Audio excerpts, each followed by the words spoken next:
예, 할렐루야. 우리 성도님들 잘 지내셨죠? 평안하셨죠? 예. 제가 여권을 6권을 쓸 만큼 회의를 많이 갔는데 회의 일정 중에 아무 일정이 없이 회의를 간 것은 이번엔 처음입니다.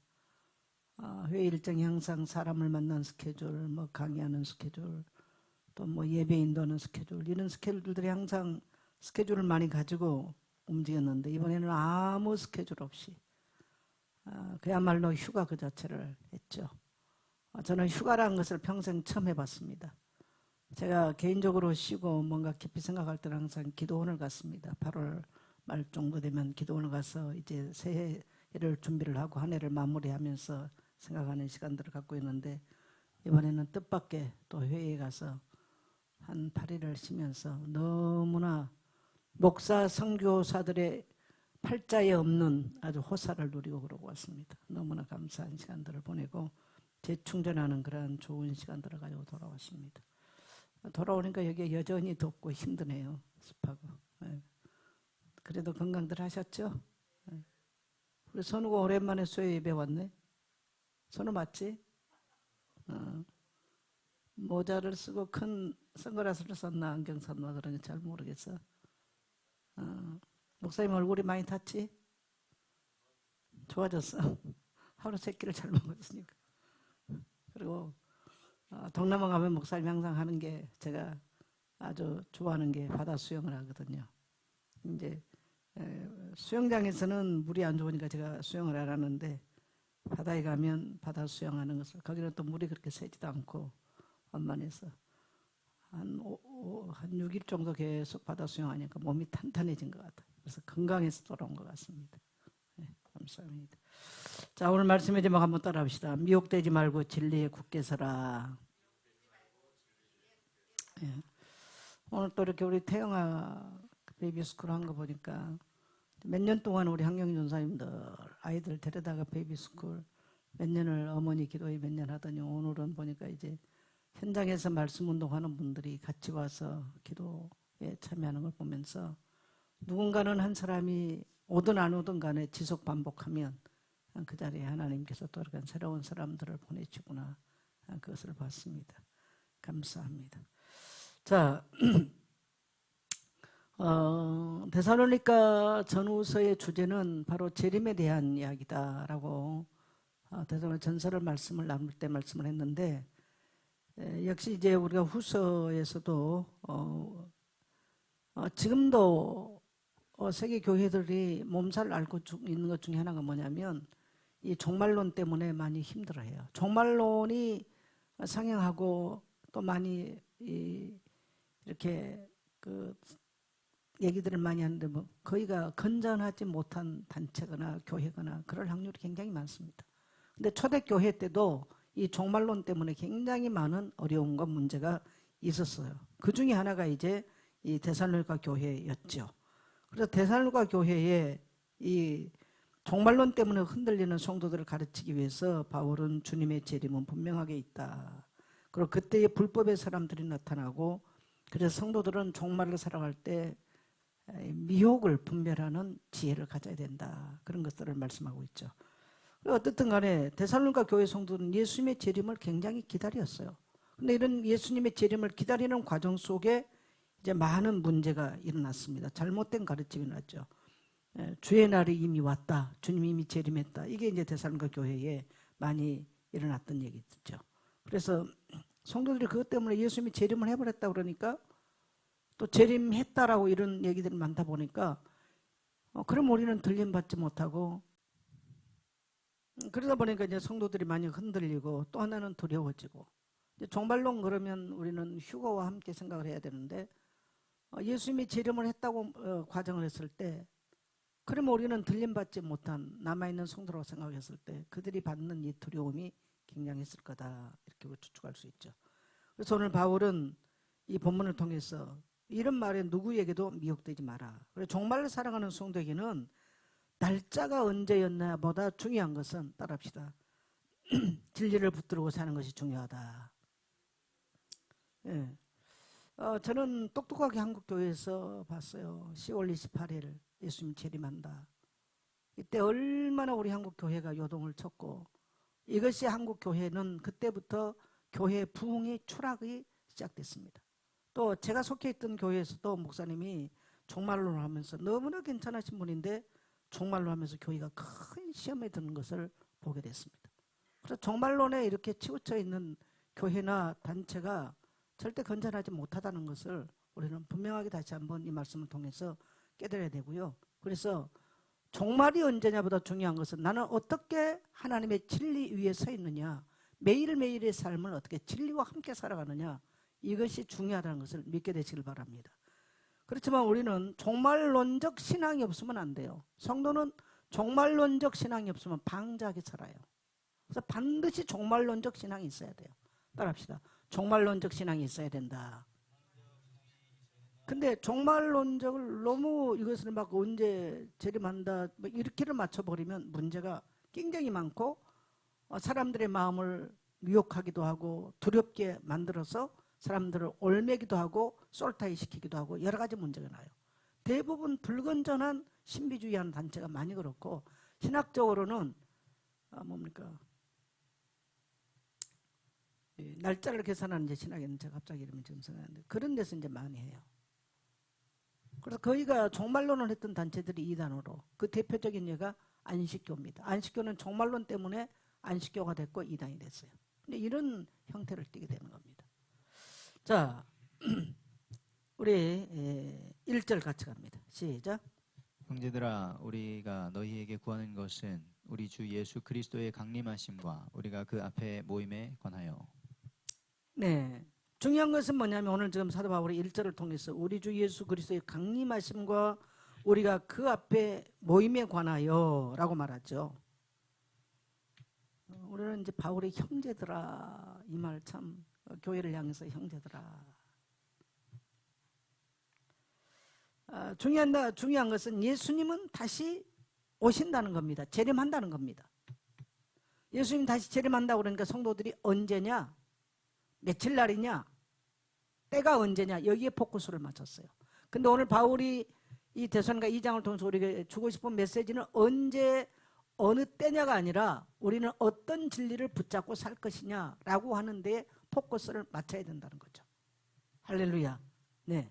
그래서 우리의 신앙은 단순히 이 땅에서 잘 살기 위한 신앙이 아닙니다. 오늘날의 거의가 성도들의 신앙이 지금 이 땅에서 응답받고 이 땅에서 자아를 실현하고 이 땅에서 자아 성취를 하는, 이것이 마치 신앙으로 착각하는 것입니다. 우리의 소망은, 우리가 믿는 우리의 구주는, 따라합시다, 다시 오신다. 우리가 믿는 우리 주 예수 그리스도께서 다시 오실 때 이 땅의 모든 것들이 끝나버려요. 모든 것들이 끝나요.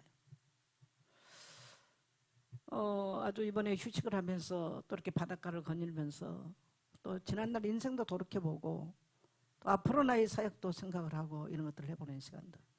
간절한 소망이 있다면 내가 주님의 첫 부르심을 받고 정말 인생을 복음을 위해서 살겠다고 하는 걸음을 걸었을 때 그러한 심정, 그래서 내 자아 실현이나 자아 성취가 아니라 나라고 하는 존재가 없는 주님이 걸으셨던 그 십자가와 함께 그 십자가의 길을 가기를 원하는 그런 내 모습이 회복됐으면 좋겠다.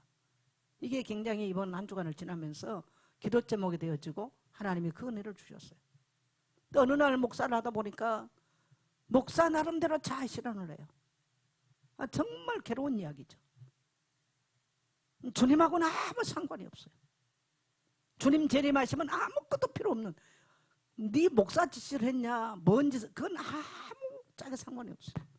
여러분, 우리의 소망은 다시 오실 예수 그리스도, 그 주님이 우리의 유일한 소망인 줄 믿습니다. 그래서 그날에 성도들은요 주님 앞에 모이게 되는 거예요. 그 영광스러운 모임이 그날에 이루어지는 것입니다. 그래서 재림은 성도들에게 있어서 두려움의 날이 아니라 소망의 날입니다. 그래서 우리가 이 세상 바라보고 살면 정말 세상은 살아볼수록 소망이 없어요. 낙심된 일이 많고 공고한 일이 많고, 그래서 우리에게 죽음이 있다는 것도 참 복된 거예요. 또 예수님이 재림한다는 것은 더 복된 이야기죠. 우리가 예수님의 재림을 경험해 보지 않았기 때문에 그날이 어떻게 임할 줄을 우리는 거기에 대한 물론 막연한 두려움은 있습니다만은, 그러나 우리 주님은 우리를 죄악에서 건지시고 멸망에서 건지신 우리 주님은 가장 선하고 아름다운 모습으로 주의 백성들에게 임하실 줄 믿습니다. 자, 2절 갑니다. 영으로나 또는 말로나 또는 우리에게서 받았다 하는 편지로나 주의 날이 이르렀다고 해서 쉽게 마음이 흔들리거나 두려워하거나 하지 아니할 그것이라. 네, 지금 보니까 이제 쉽게 흔들리지 말라 그러는데 세 가지로 유혹을 한다는 거예요. 첫째는 뭡니까? 첫째는 영으로, 이 뭡니까 이게? 오늘날로 말하면 영적인 계시파들, 뭐 계시받았다는 계시파들. 그러니까 예수님 재림 계시의 날짜를 받았다. 그게 이제 10월 28일 계시받았던 얘기거든요. 과거나 현재나 똑같습니다. 지금도 세계 곳곳에서는 이 종말론이 지금도 말하고 있어요. 지금도. 물론 말 안 하는 것이 그러면 옳으냐? 아니죠. 말 안 하는 게 옳은 건 아니에요. 아까도 말했습니다마는 종말론적 신앙이 없으면 방자하게 살아갑니다. 이 세상의 가치를 두고 삽니다. 이 땅에서 잘 먹고 잘 입고 성공하고 누가 나를 알아주고 자아 실현을 하고 인정 욕구에 시달리고 이러고 사는 거예요. 그러나 만일에 주님이 재림한다고 생각했을 때, 우리는 재림의 주님을 기다리고 산다고 생각할 때 그 모든 것들이 부질없는 일들이에요. 오늘날 젊은이들에게 이제 이러한 신앙들이 없어서 우리 한국교회가 일제를 거치면서 강력하게 남은 신앙은 뭐냐면요. 나왔던 신앙은 뭐냐면 재림 신앙이었습니다. 그게 우리 한국교회의 신앙이었어요. 그래서 그때 많이 불러진 찬송이 뭐냐면요. 주 예수의 강림이 가까우니, 이 찬송이 굉장히 많이 불러졌어요. 그리고 낮에나 밤에, 손양호 목사님 이제 아주 18번 찬양 아니었습니까? 이런 찬양들이 많이 불려졌죠. 그러나 어느 시점에 와서 한국교회가 번영신앙으로 가기 시작하면서 그런 것들이 없어졌어요. 왜? 사람들이 싫어하거든요. 그러다 보니까 한쪽에서 또 뭐가 일어났냐? 극단적 종말론이 많이 일어났습니다. 그 대표적인 예가 10월 28일이에요. 그것이 이제 한국교회 완전히 공식적으로 한국교회의 신뢰가 추락되는 기점이 되면서 한국교회는 그때부터 성장이 쌌던 거죠.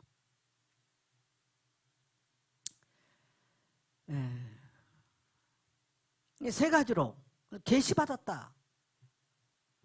오늘날은 여기가 좋다 저기가 좋다 이거 몰려다니는 게 이게 정말 위험한 신앙입니다. 오늘날 이게 진짜. 두 번째는 뭡니까? 말로 자기 어떤 논리적으로 주장을 하는 거예요. 예수님 재림에 대해서. 세 번째는 뭐냐? 어떤 사람은 바울의 가짜 편지를 가지고 바울이 이렇게 써줬다고 바울의 가짜 편지를 들고 다니면서 예수님이 재림했다라고 주장을 하고 있는 거죠. 뭐 누가 예언을 했는데 정말로 그런 거 아무것도 믿지 마세요. 여러분, 소문이 우리 신앙을 움직이면 안 됩니다. 소문이. 과거나 현재나요, 이 소문, 세상에도 가짜 소문, 거짓 뉴스, 이것이 어렵습니다만은 교회 안에도 똑같습니다. 그래서 여기가 뭐 어떻다 저기가 어떻다, 정말 마지막 때는 성도들이 신앙을 지킬 수가 있을까? 정말 이런 생각이 너무 많이 들어요. 그래서 말씀이 우리의 믿음을 움직여야지 어떤 소문, 누가 어떻더라, 여기가 이렇더라. 저는 그래서 사실 유튜브 뭐 메시지 그걸 거의 안 합니다. 누가 뭐 좋은 유튜브 들어가면 거의 안 들어요. 누가 줘도. 어떨 때는 뭐 듣고, 지금 내가 뭐 좋은 거 듣는다고 내가 뭐 배워지겠습니까? 뭘 하겠습니까? 그래서 말씀이 우리의 믿음을 움직여야 돼요. 따라합시다. 말씀이 우리의 믿음을 움직여야 된다. 소문이나 어떤 뉴스가 우리 인생을 움직이면 안 되는 거죠. 자, 3절 갑니다. 누가 어떻게 하여도 너희가 미혹되지 말라. 먼저 배교하는 일이 있고 저 불법의 사람 곧 멸망의 아들이 나타나기 전에는 그 날이 이르지 아니하리니. 예, 종말의 때 나타나는 종말에 대한 이제 명확한 증거가 있다는 거예요. 그러니까 미혹되지 말라는 거예요. 첫째는 뭡니까? 배교가 일어난다는 겁니다. 종말의 징조 중에 하나 뭐냐? 많은 성도들이 신앙을 배교하고 떠날 겁니다. 여러분, 우리는 괜찮을까요? 예수님을 시험했던 먹는 거, 그 다음에 높임 받는 거, 경배하는 문제, 이건 오늘날 사단이 똑같이 우리를 유혹할 겁니다. 그래서 주일 예배 그냥 안 해도 돼. 적당하게 하면 돼.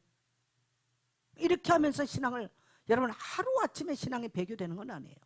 그래서 말세 때 일어나는 특징, 바울이 예수님 재림 언제 할 거냐, 그것보다 중요한 것은 징조가 있는데, 첫째는 많은 사람이 신앙에서 떠날 거다. 배교가 일어날 거다. 여러분 어떻습니까? 여러분 코로나를 어떻게 생각하세요? 우리는 코로나를 겪으면서 저는 알곡과 쭉쟁이 갈랐다고 봅니다. 이미 그 스타트가 일어났다고 봐요. 뭐 난 지금 뭘 잘못 봤는지 모르겠지만, 뭐 중국에 또 뭐 코로나 또 뭐 많이 유행, 그게 지금 맞아요? 근데 잘못 본 건지 난 모르겠네. 옛날 걸 본 건지. 또 이런 것들이 오면 이제 더 하겠죠. 이미 성도들이요, 절대성, 정말 모여서 함께 인격적 교류를 하고 거룩한 공동체가 하나님을 예배하는, 이게 무너져 버렸어요. 그러니까 배교는 아주 쉬워질 겁니다. 그리고 진짜로 말씀을 가르칠 스승을 두려고 하지 않아요. 자기에게 필요한 걸 들어요. 오늘날 자기에게 필요한 거, 신앙이 잘못됐다 책망을 받고 죄의 책망을 받고 그것으로부터 돌아서고 회개하고 정말 인내하고 헌신되어지는 이런 삶을 훈련하지 않아요. 그러니 얼마나 배교가 쉬워졌습니까? 나는 옛날에 어떻게 예수 믿고 한꺼번에 그 많은 배교가 맞을 때 날까 그랬더니요, 지금 보니까 너무 이미 그 단계에 접어들었어요. 자, 두 번째 뭐가 있을 거다? 두 번째는요, 배교가 적그리스도가 나타납니다.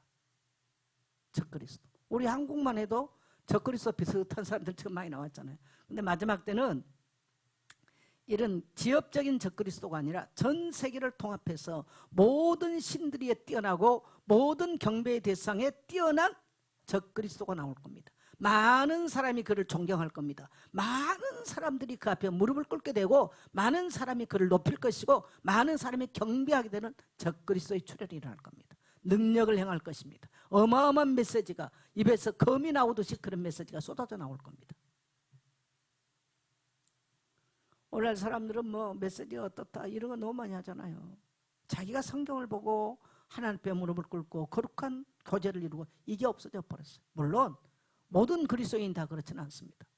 우리 사랑하는 예수님교회 성도 여러분, 여러분이 예수님교회에 속한 것이 중요한 것이 아니고 여러분이 주님과 교제가 일하는 그리스도인이기를 원합니다.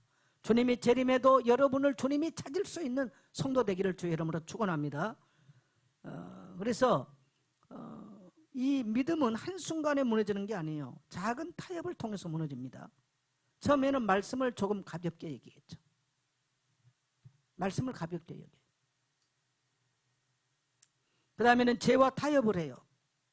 결국은 진리를 떠나게 되는 거예요. 단계가 그렇게 가는 거예요. 말씀 우습게 알아요.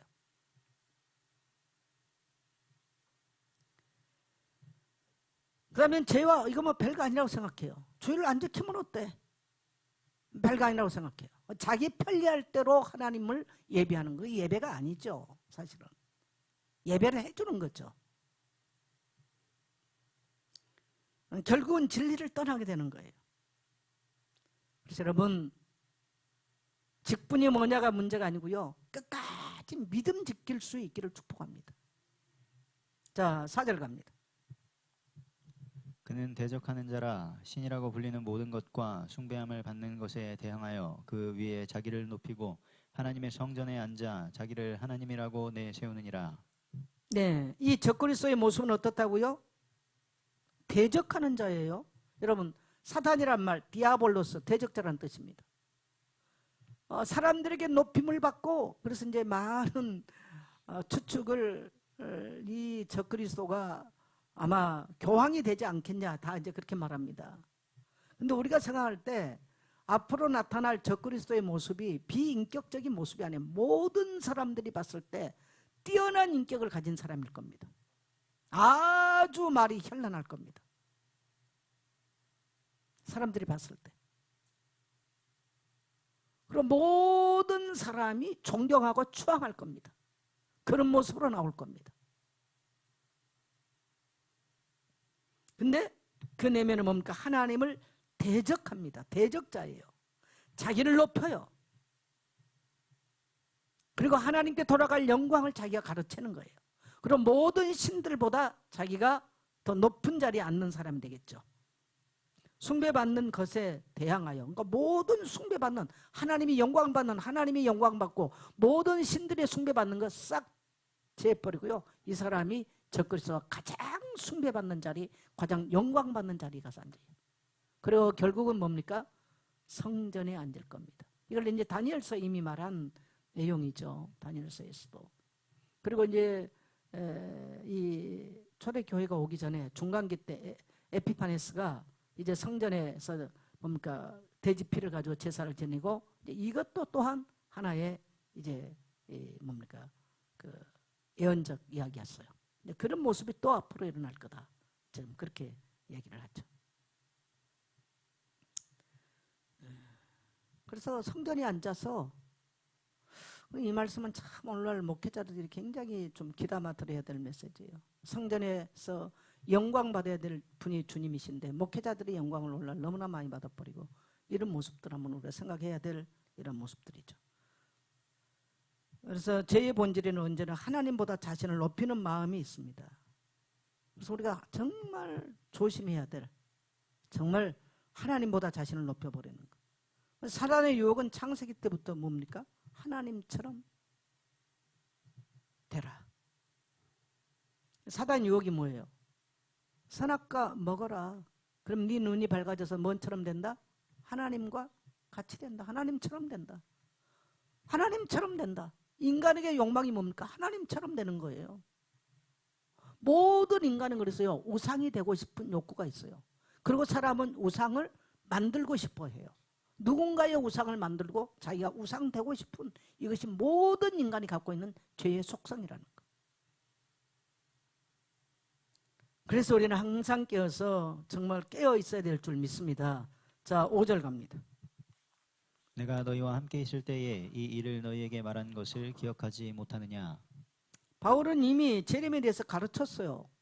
뭐 계시 받았다, 또 뭐 성경을 살펴보니 이렇다, 바울이 편지서, 이거 소용없고 내가 너희 있을 때 이미 말했지 않냐? 너희를 만났을 때, 데살로니가 교회 사역가 있을 때 이미 말했지 않냐? 가르쳤지 않냐? 저는 그 말입니다. 근데 문제는 뭐예요? 성도들은 시간이 지나면서요, 가르침을 잊어버려요. 제가 한 교회에서 37년 목회를 했는데 37년 할 수 있는 게 뭐냐? 성도들이 잊어버리니까 합니다. 맞죠? 제가 여기까지 가르쳤던 것들을 다 잘 알고 있으면 전 여기 설교 못해요. 뭐가 필요합니까? 근데 성도는 잊어버려. 그래서 제가 잊어버린 거 미안하게 생각하지 말라 늘 했죠. 왜? 여러분이 잊어버리니까 저는 또 해요. 또 하는 거예요. 근데 안 잊어버려야 될 게 있어요. 성도는 들은 말씀을 기억해야 돼요.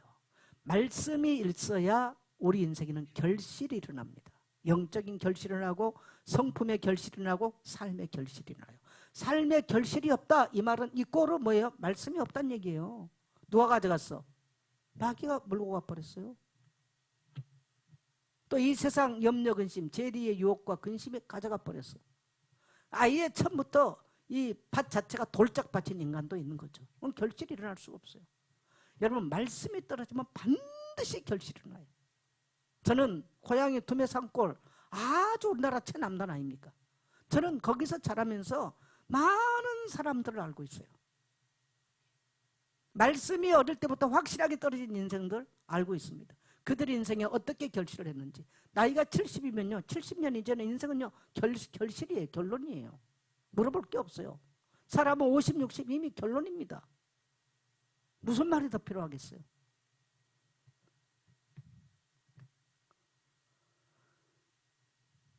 그래서 여러분, 말씀을 되씹고 묵상이 뭡니까? 되씹는 거예요. 하가다 계속 되씹는 거예요. 하가다란 말이 히브리 말로 묵상이라는 뜻인데 되씹는 거죠. 계속. 그래서 하나님은 이런 것들을 예표로 보여주죠. 하나님께 예물로, 제물로 바칠 수 있는 짐승이 뭡니까? 갈라지는, 굽이 갈라져서 구별된 삶을 살고. 두 번째는 뭐예요?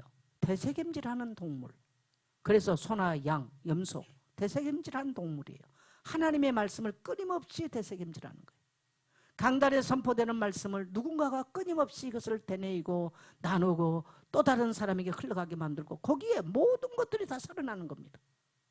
할렐루야. 그게 교회의 비밀이에요.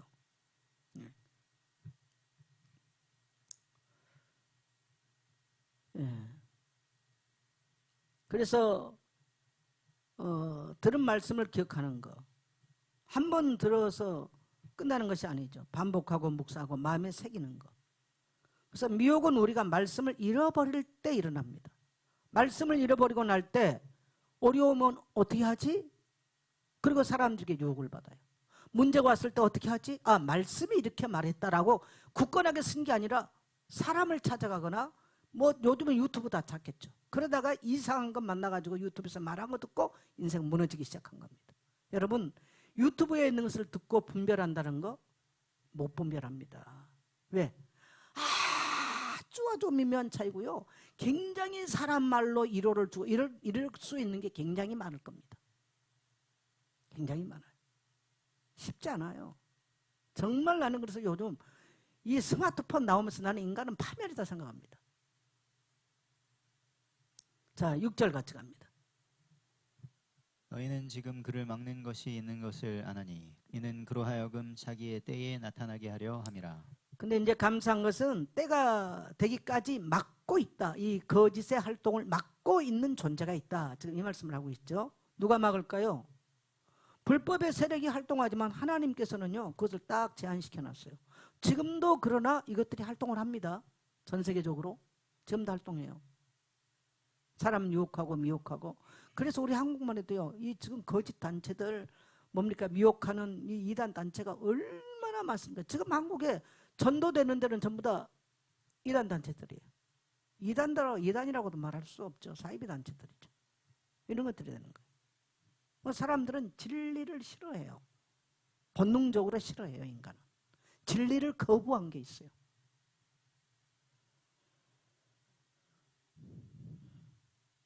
그래서 악이 아무리 강해도 따라합시다. 하나님의 주권 아래 있다. 예, 하나님의 때에, 그래서 카이로스, 하나님의 때가 돼야, 하나님이 정해놓은 때가 돼야 이것들이 확 퍼져나올 겁니다. 그 전까지는 제한받고 있는 거죠. 그래서 악이 마음대로 움직이는 것처럼 보이지만 하나님의 정하신 기한이 있다. 그래서 하나님만이 역사의 재림도 그렇고 사단의 활동이냐 거짓의 활동이나 다 하나님의 주권 안에서, 그래서 역사의 주인은 오직 살아계신 유일하신 하나님 한 분인 줄 믿습니다.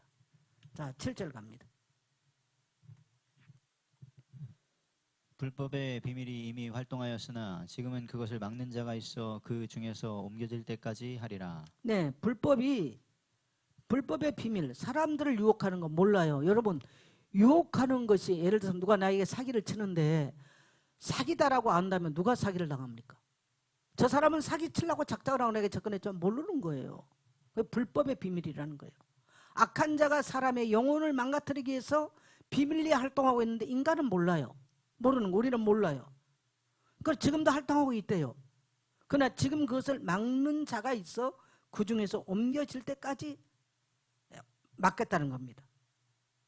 그래서 불법의 역사는 지금 활동하고 있으나 아직 완전히 드러나지 않았다. 왜? 하나님이 막고 있기 때문에.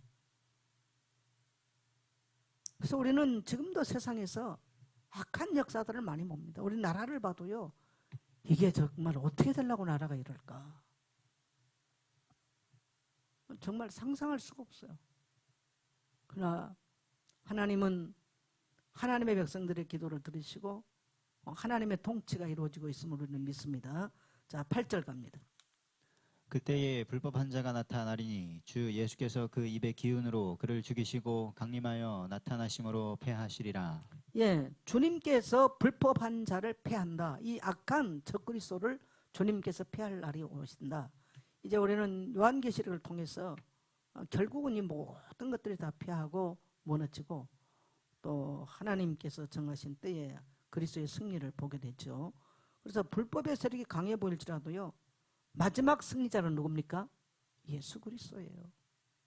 뭐 계시록을 복잡하게 풉니다마는 결국은 우리 구주 예수 그리스도께서 세상의 모든 악을 이기고 승리하셨다. 이게 계시록의 이야기입니다. 그래서 그 주님이 나타나시면 불법한 자의 권세는 끝이 난다는 겁니다. 그래서 사탄의 승리가 승리처럼 보이지만 예수님의 승리가 역사의 마지막이 된다라는 거. 그래서 우리가 때때로는 우리 인생을 봐도 참 악한 것이, 또 세상을 보면 악한 것이 승리한 것처럼 보일 때가 있습니다. 그러나 낙심하지 마시고요. 끝까지 하나님은, 하나님의 선하심이 세상에 승리하신 것을 믿는 성도 되기를 축복합니다. 자, 9절 갑니다. 악한 자의 나타남은 사탄의 활동을 따라 모든 능력과 표적과 거짓 기적과. 사탄의 역사는 거짓과 능력으로 나타난다는 거예요. 훨씬 강하게 나타나요. 그러니까 사람들이 미혹되는 거죠. 능력이 있고 표적이 있고 거짓 기적을 이용합니다.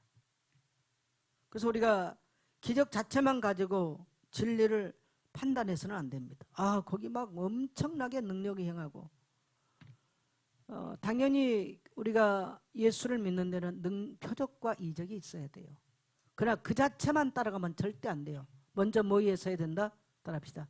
진리의 말씀 위에 서야 된다. 그게 먼저 돼야 됩니다. 기적보다 말씀이 기준이 돼야 된다는 거예요. 놀라운 일이 일어났다고 해서 반드시 하나님께로부터 왔다라고 말할 수 없습니다. 정명석이나 문선명 같은 사람 딱 사람 오면 그 사람 딱 스캔해서 다 말해버린대잖아. 그러니까 사람들이 가는 거예요. 아주 정명석 아주 뭐 군대 갈 날짜까지 다 말해준대잖아. 뭐 어디 암 걸린 거 그냥 딱 사람 스캔하고 다 얘기. 우리 그 노묘순성에서 한번 그 얘기를 하더라고. 아이들을 교육을 시켜야 되니까 신앙교육을. 자료를 찾다 보니까 너무 좋은 자료가 은혜가 돼서 도대체 이 자료가 어디서 나와 찾아보니까 정명석 메시지들이라는 거예요.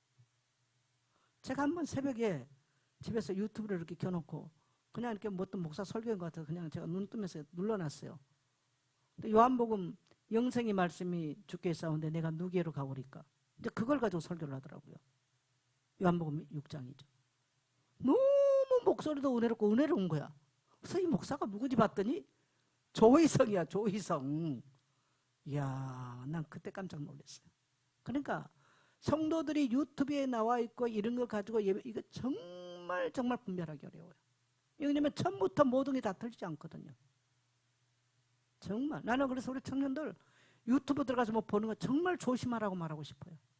정말 여러분이 꼭 어디 뭐 보려면요, 웬만한 목사한테 가서 얘기하세요. 저도 잘 안 봅니다. 왜? 나도 그렇게 분별을 완벽하게 할 만한 난 능력 있는 사람이야. 나는 그래서 내가 지금 유튜브 와서 뭐 배울 만한 수준이 안 되기 때문에 난 잘 안 봐요. 그런 거. 그러니 얼마나 미혹한 시대가 왔겠습니까? 얼마나 미혹한 시대. 지금 뭐 사람을 찾아다니면서 미혹하겠습니다만 요즘은 그냥 유튜브 통해서 하는 거예요. 누구 알지도 못해. 아주 달콤하고. 나는 조희성이라는 사람이 하나님의 교회 조희성 맞습니까?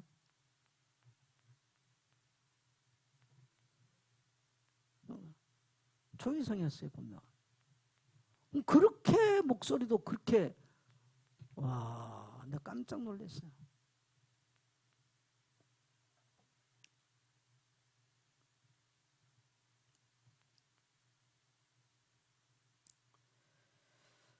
예, 자, 지금 8절 봤나요? 예. 그래서 주께서 불법한 자를 피하시는 거죠. 그래서 주님이 나타나시면 불법한 자의 권세는 끝이 나는 겁니다.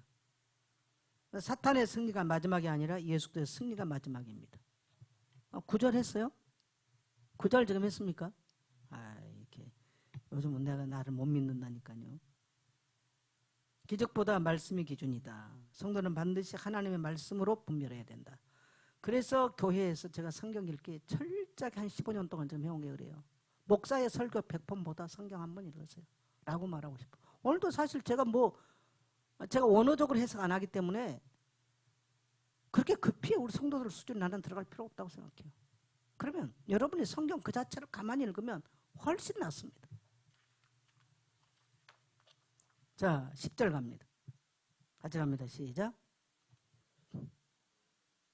불의의 모든 속임으로 멸망하는 자들에게 있으리니 이는 그들이 진리의 사랑을 받지 아니하여 구원함을 받지 못함이라.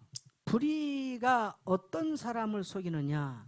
불의가 멸망하는 자들인데요. 이 멸망하는 자들의 특징이 뭐예요? 진리를 사랑하지 않아요.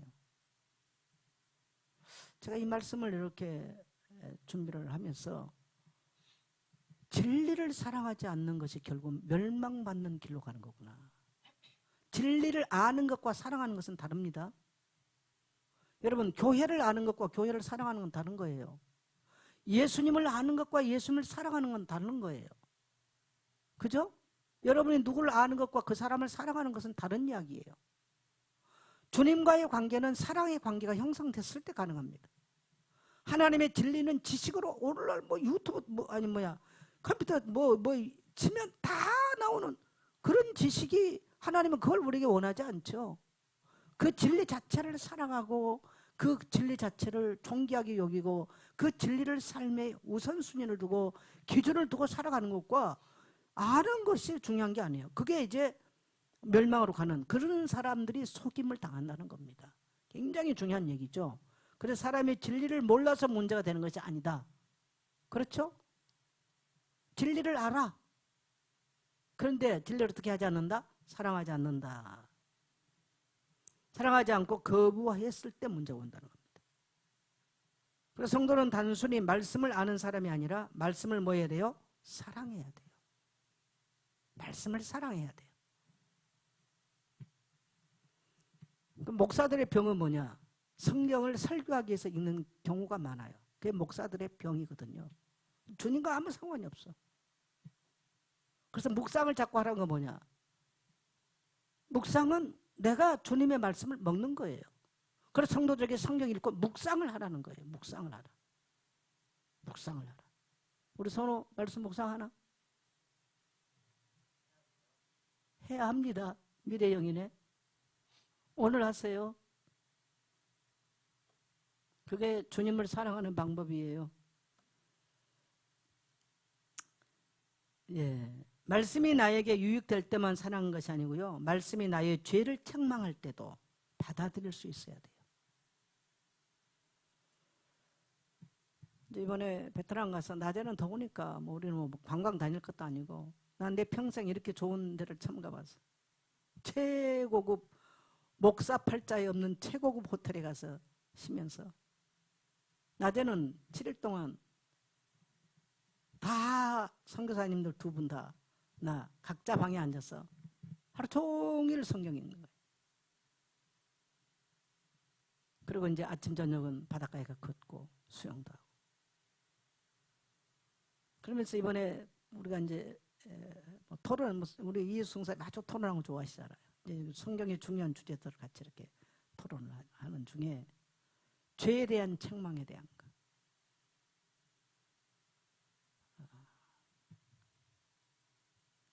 많이 이번에 좀 토론을 해보았죠.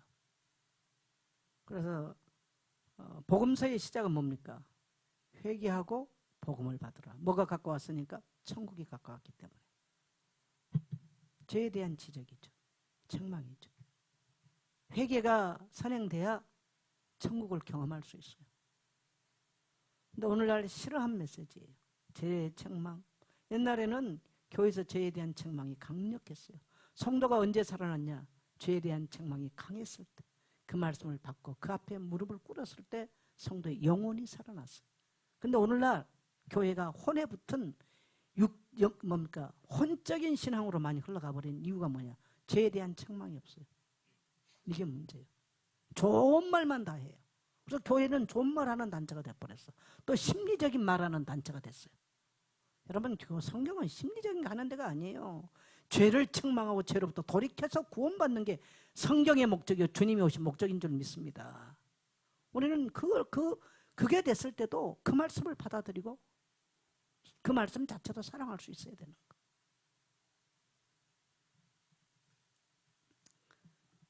그래서 진리를 사랑하는 것이 미혹을 이기는 힘이라는 겁니다. 여러분, 진리에 서 있는데 어떻게 미혹의 우리를 이길 수 있겠습니까? 여러분요, 삶의 기준이 없는 사람은 어디 가서든지 유혹을 받아요. 누가 좋다 그러면 이렇게 하고 저렇게 하고. 삶이, 인생이 70으로 왔으면 70에 갈짓자야. 절대로 자기 인생을 못 가는 거예요. 자기 인간적인 굳은 정신이 없어도 인생이 갈지자인데 하나님의 진리가 내 속에 뿌리내려져 있지 못하면 영적인 자체가 완전히 갈지자로 살다 끝나버리는 거예요. 그러니까 미혹받고 못 받고 그러다 인생 끝나버려요. 오늘 밤 이 말씀을 듣는 우리 모든 성도님들, 우리는 지금 말세를 살고 있는 것은 확실합니다. 지구상에 일어난 도처의 일들을 보세요. 말세 때 배교가 많이 일어날 것입니다. 이미 우리는 많은 배교를 보고 있습니다. 난리야 난리의 소문, 말로 다 할 수 없습니다. 전쟁의 소문, 지금 기후의 변화, 자연의 변화, 자연이 인간을 공격하는 무시무시한 시대로 우리는 좀 살고 있습니다. 우리에게 뭐가 중요할까요? 진리의 말씀에 굳건하게 서게 되시길 바라고요. 이 진리의 말씀을 사랑하게 되시길 축복합니다. 여기 있다 저기 있다 하지 마세요. 오늘 여러분이 진리에 굳건하게 서게 되시기를 축복합니다. 그것이 미혹을 이기는 힘입니다. 자, 11절 갑니다. 이러므로 하나님이 미혹의 역사를 그들에게 보내사 거짓 것을 믿게 하심은, 하나님이 미혹의 영을 보내가 역사를 보내서요, 거짓 것을 믿게 하시면 매우 엄중한, 밑에 엄중한 이거는 믿게 하셨다는 거죠.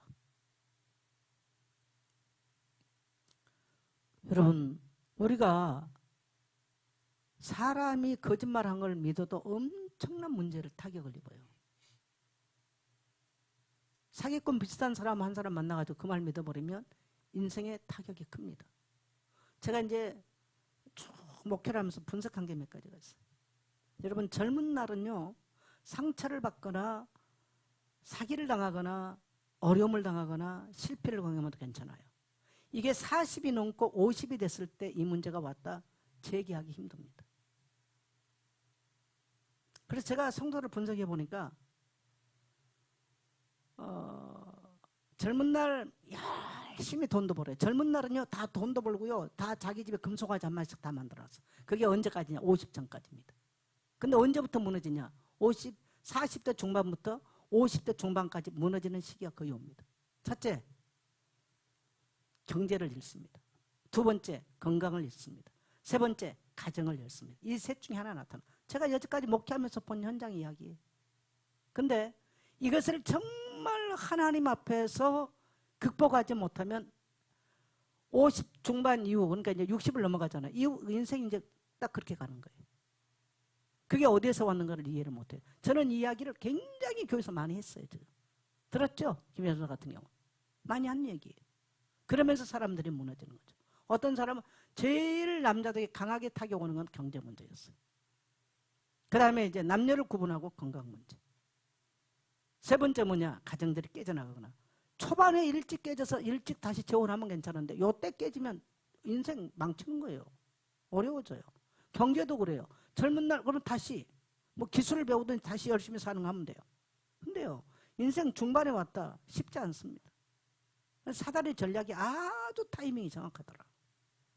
그래서 제가 사람들을 쭉 보면서 본인한테는 그런 말을 안 하죠. 네 이렇다라고 분석을 안 하죠. 그러나 제가 보는 통계예요.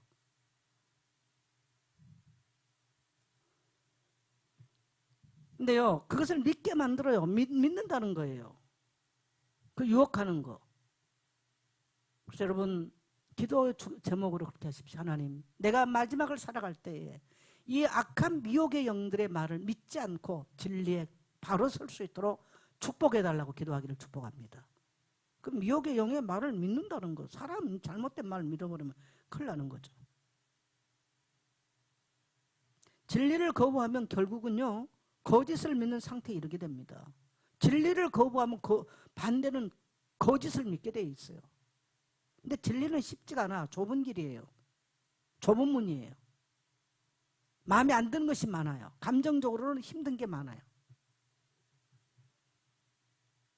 하나님의 심판은 사람이 선택한 거짓 가운데 그대로 내버려 두는 방법이 있어요. 이것이 이제 로마서 1장에서 그런 말을 하는데, 지 마음에 원하는 대로 내버려 두셨다. 그러니까 하나님 우리를 심판할 때 불로 심판한다, 망하게 한다, 이런 심판이 아니고 네가 택한 대로 내가 네 인생을 계도 수정하지 않을 거야, 이 말입니다. 질문하겠어요. 우리의 선택이 그렇게 탁월할까요? 어떠세요? 여러분이 살아오는 인생의 선택이 탁월했나요? 저는 늘 말하잖아. 나는 나의 선택을 난 잘 안 믿는다고. 나를 믿지 않는다고. 왜? 돌이켜보니까 부끄러운 것도 너무 많고 그때는 정말 옳았는데 그때는 맞고 지금은 틀린 게 얼마나 많은데. 근데 감사하게도 하나님이 나를 채찍질하시고 계도 수정을 해주셨어요. 때로는 아팠죠. 힘들었지만 하나님이 계도 수정을 해줬기 때문에 돌이켜서 하나님의 은혜 가운데 거하고 그렇게 살면 안 됐구나. 그것이 틀렸구나라는 것을 아는 거예요. 동의되십니까? 근데 하나님의 불법을 행하는 자들에게 미혹을 받는 사람에게 심판하는 방법이 뭐냐면 네가 선택했어? 그래, 그대로 살아 이 말입니다. 네 선택한 거 그대로 네가 살아. 하나님이 간섭하지 않겠다는 거예요. 여러분, 우리 인생이 얼마나 무지하고 불안정한 존재인데요. 자기 머리와 자기 의지를, 자기 판단을 믿고 자기가 선택한 그대로를 하나님이 내버려 두셨다. 그게 심판이라는 겁니다. 미혹받도록 미혹을 선택한 그대로 내버려 뒀다는 거예요. 여러분 이렇게 기도하세요. 하나님, 내가 오늘 잘못된 선택했을 때 나의 하나님이 나를 징계하시고 책망하시옵소서. 아멘. 그렇게 할 수 있어야 돼요. 왜? 절대로 우리 판단은 옳지 않아요. 그래서 저는 하나님 앞에 질문하는 기도를 굉장히 많이 해요. 그래서 제가 기도 노트에 어떤 문제를 내가 오늘 기도하고 잊어버릴 수 있는 걸 써놓거든요. 이 문제 주님 어떻게 생각하십니까? 써놔요. 제가 다 써놔. 그래야 내가 후일에 알기 때문에. 하나님, 나는 절대로 나의 감정이나 생각으로 판단하고 싶지 않습니다. 이 말을 나는 반드시 씁니다. 기도 제목.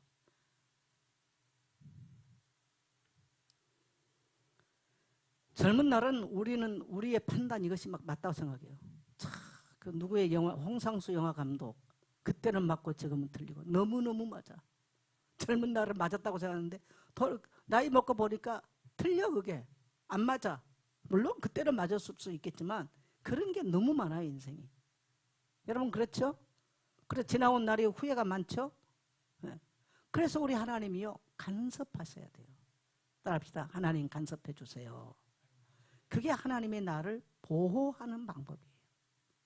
여러분 사생활은요 간섭이 없어요. 오늘 지가 선택한 대로 미혹받은 대로 하나님이 내버려 두겠대요. 그게 심판의 방법이라는 거. 무섭지 않습니까? 여러분 그래서 오늘 또 우리가 말씀을 들을 때 마음을 닫지 말고요. 하나님의 말씀이 여러분의 마음을 터치하시기를 축복합니다. 자 12절 갑니다. 진리를 믿지 않고 불의를 좋아하는 모든 자로 하여금 심판을 받게 하려 하심이라. 진리를 믿지 않고 불의를 좋아하는 모든 자로 하여금 뭘 받아요? 심판. 그래서 본문의 마지막은 뭡니까? 심판이 있다라는 겁니다. 여러분 우리가 뭘 좋아했느냐, 뭘 싫어했느냐, 뭘 따라 살았느냐 거기에 대해서 명확하게 못 받을 날이 있어? 심판받을 날이 있어요. 심판받을 날이. 그래서 우리는 마음대로 못 사는 거예요. 내가 먹고 싶고 내가 쉬고 싶은 대로 사는 게 아니에요. 왜? 못 받을 날이 있어? 심판받을 날이 있어. 그래서 이제 우리가 어릴 때 저는 이제 장로협동측 안에서 여기 때부터 신앙을 했는데 재림신앙에 대해서 굉장히 많이 설교가 교회 안에서 이루어졌어요. 일제를 지날 때는 너무 힘드니까 재림신앙에 대한 이게 굉장히 많이 설교가 되어졌죠. 그러니까 성장을 하면서 내 인생의 가치관에 이게 굉장히 강력하게 있어요.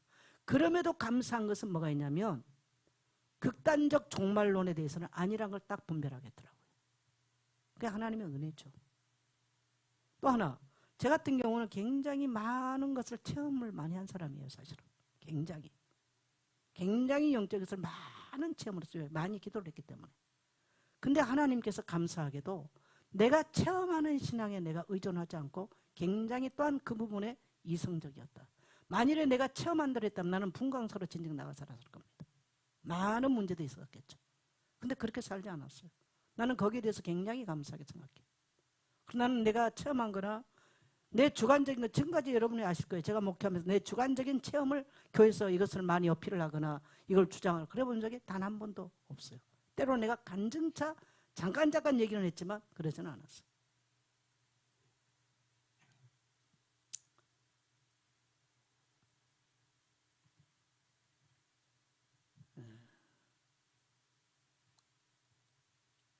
심판.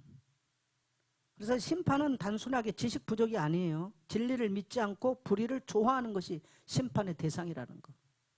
한번 고백할래요? 진리를 사랑하겠습니다.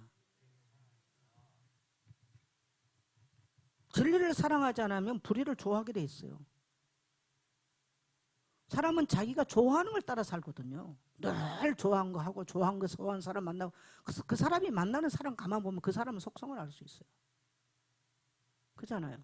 어떤 사람 주로 만난다? 선교 좋아하는 사람 늘 선교사 만납니다. 맞죠? 제가 선교 좋아하니까 늘 선교사님들 만나고 선교사님들이 돈 쓰고 많은 선교사 이렇게 되는 거예요. 그래서 그 사람 주변에 누가 있는가 보면 그 사람의 딱 속성을 알 수 있죠.